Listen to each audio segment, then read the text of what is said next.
ದುರ್ಯೋಧನನು ಪಾಂಡವ್ರನ್ನೆಲ್ಲ ಹೊರಗೆ ಹಾಕಿ ಅವನು 10-11 ವರ್ಷ ರಾಜ್ಯಭಾರ ಮಾಡದ, ಎಲ್ಲಾನು ಮಜಾ ಮಾಡದ.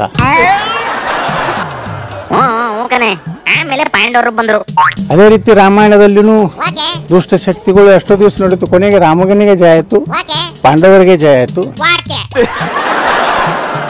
ಇದೆಲ್ಲರಿಗೂ ಗೊತ್ತಲ್ಲ ಅಣ್ಣ, ಈಗ ಕೇಳ್ತಾ ಇದೆಯಪ್ಪ. ಆ ಒಂದು ಕೆಟ್ಟ ವಂಶ ಪಾರಂಪರೆಯ ಭ್ರಷ್ಟ ಕುಟುಂಬದ ಅಂತ್ಯ ನಿಶ್ಚಿತವಾಗಿ. ಯಾಕಂದ್ರೆ ಇದು ರಾಮಾಯಣ ಮಹಾಭಾರತದಿಂದಲೂ ನಾವು ನೋಡ್ತಾ ಇದ್ದೀವಿ, ದುಷ್ಟರಿಗೆ ಯಾವಾಗಲೂ ಅಂತ್ಯ ಇದೇ ಇರ್ತದೆ. ಸೂಪರ್ ಮಾಮಾ. ಲೇ, ಅಂತ್ಯ ಅನ್ನೋದು ಬರೀ ದುಷ್ಟರಿಗೆ ಆಗೋದಿಲ್ಲ ಕಣ್ಲ ಓದಿಕೇತ. ದುಷ್ಟರು, ಭ್ರಷ್ಟರು, ಒಳ್ಳೆಯರು, ದೇವ್ರಂತ ಮನುಷ್ಯರು ಎಲ್ಲರಿಗೂ ಅಂತ್ಯ ಆಗಿ ಆಯ್ತದೆ. ಸುಮ್ಕೆ ನಾನು ಒಳ್ಳೇನು, ನಾನು ಒಬ್ಬನೇ ಒಳ್ಳೇನು ಅಂತ ಎದೆ ಬಡಿ ಕೇಳಕ್ಕೆ ಈ ಮಾಹಿತಿ ಹೇಳ್ಬೇಕು ಅಷ್ಟೇ ಕಣ್ಲ. ನೀನ್ ಅಲ್ಲಿ ಗಂಟ ಹೋಗ್ಬಿಡಕಲ್ಲಣ್ಣ. ಈಗ ಯತ್ನಾಳ್ ಹೇಳ್ದಂಗೆ ದುಷ್ಟರಿಗೆ ಅಂತ್ಯ ಆಯ್ತದೆ ಅನ್ನೋದ್ ನೀವು ಒಪ್ಪೋದಾದ್ರೆ ಬಿಜೆಪಿ ಯತ್ನಾಳ್ ಸಸ್ಪೆಂಡ್ ಮಾಡಿ ದುಷ್ಟರನ್ನ ಆಚೆ ಹಾಕಿದೀವಿ ಅನ್ನೋ ಲಾಜಿಕಲ್ಲೇ ಓಡಾಡ್ತವೆ ಕಣೆ.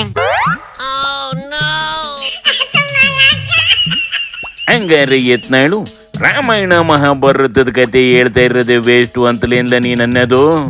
ಅವ್ರಿಗೆ ಬಹಳ ಫ್ರೀ ಆಗಿದ್ದಾರೆ, ಅವ್ರು ಆರೋಪ ಮಾಡ್ಲಿ ದಾಳಿ ಮಾಡ್ಲಿ ಅದ್ರ ಬಗ್ಗೆ ತಲೆ ಕೆಡಿಸ್ಕೊಳ್ಳೋದಿಲ್ಲ. ಇತಿಹಾಸ ಎಂತ ದುಷ್ಟರಿಗೂ ಸಮಯ ಇರ್ತದೆ. ಇವತ್ತು ಅವ್ರು ಹೇಳ್ಬೋದು ಯತ್ನಾಳ್ ಫ್ರೀ ಆಗಿದ್ದಾನೆ, ಏನೋ ಹಗುರವಾಗಿ ಮಾತಾಡಿರ್ಬೋದು.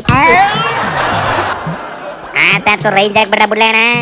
ನೀನು ರಾಮಾಯಣದ ರಾಮ, ಮಹಾಭಾರತದ ಧರ್ಮರಾಯ, ಹಂಗಿದ್ಮೇಲೆ ಸಸ್ಪೆಂಡ್ ಯಾಕಪ್ಪ ಮಾಡಿದ್ರು? ಯಾಕೆ ಸಸ್ಪೆಂಡ್ ಆದೆ ಅಂತ 50 ಸತಿ ಕೇಳಿ ಯಾಕೆ ಅದಕ್ಕೆ ನೋವು ಕೊಡ್ತಾ ಇದ್ದಿಲ್ಲ ಬೇಕನಶಿ? ಹೊಸ ಪಾರ್ಟಿ ಕಟ್ತೀನಿ ಅಂದೈತಲ್ಲ, ಕಟ್ಟಿ ಮುಂದ್ಲು ಮುಖ್ಯಮಂತ್ರಿ ಯತ್ನಾಳಿ ಆಗ್ಲಿ ಬಿಡ್ಲೆ. ಒಟ್ಟು ನಾನು ಕರ್ನಾಟಕದ ಮುಖ್ಯಮಂತ್ರಿ ಆಗ್ತೀನಿ. ಸೂಪರ್ ಮಾಮಾ. ಒಟ್ಟು ನಾನು ಕರ್ನಾಟಕದ ಮುಖ್ಯಮಂತ್ರಿ ಆಗ್ತೀನಿ. ಅಯ್ಯ ಅಯ್ಯ ಅಯ್ಯ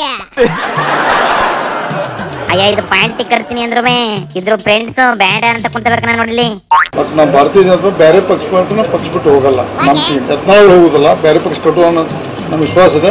ಅವ್ರಿಗೆ ಚರ್ಚೆ ಮಾಡ್ತೀವಿ, ಚರ್ಚೆ ಮಾಡಿಲ್ಲ. ನೀವೆಲ್ಲ ಇರ್ತೀರ ಕಲ್ಯಾಣ, ಯತ್ನಾಳ್ ಕತೆ ಏನು? ಅತಿ ಶೀಘ್ರದಲ್ಲಿ ನಮ್ಮ ಮೇಲಿನ ವರಿಷ್ಠರು ಭೇಟಿಯಾಗಿ ನಾವು ಮನವಿ ಮಾಡ್ತೇವೆ. ನೀವು ಉಚ್ಚಾಟನೆ ಹಿಂದೆ ಪಡೆದು ಮತ್ತೆ ಭಾರತೀಯ ಜನತಾ ಪಕ್ಷ ಮುಂದುವರ್ಲಿಕ್ಕೆ ಎಲ್ಲ ಏನ್ ಮಾಡ್ಬೇಕೆಲ್ಲ ಮಾಡ್ತಿರ್ತೇವೆ. ಸಸ್ಪೆಂಡ್ ಮಾಡ್ಸೋದು ಯಾಕೆ, ಮತ್ತೆ ಮನವಿ ಮಾಡೋದು ಯಾಕೆ ಬಿಡೋಣ? ಅಯ್ಯಲೇ, ಅಕಸ್ಮಾತ್ ಯತ್ನಾಳು ಪಾರ್ಟಿ ಕಟ್ಟೆ ಬಿಡ್ತು ಅಂತ ಕೇಳ ಅಂತದ್ ಏನ್ಲ ಆಯ್ತದೆ? ಈಗಲೇ ಯಾವುದನ್ನು ಅಸೆಸ್ ಮಾಡಕ್ ಆಗಲ್ಲ. ಹೊಸ ಪಾರ್ಟಿ ಕಟ್ಟಿ ಸಕ್ಸಸ್ ಆಗಿರುವವರ ಸಂಖ್ಯೆ ಕಡಿಮೆ, ಬಟ್ ಡ್ಯಾಮೇಜ್ ಮಾಡಬಹುದು.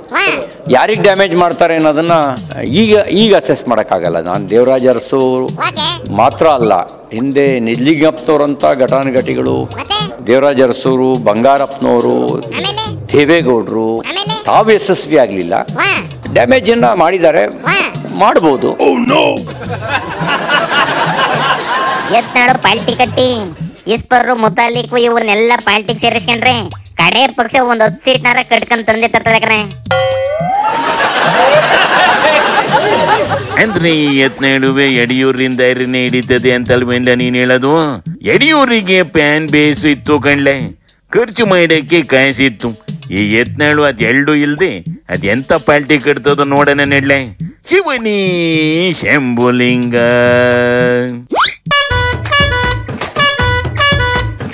Cuidado, carnal!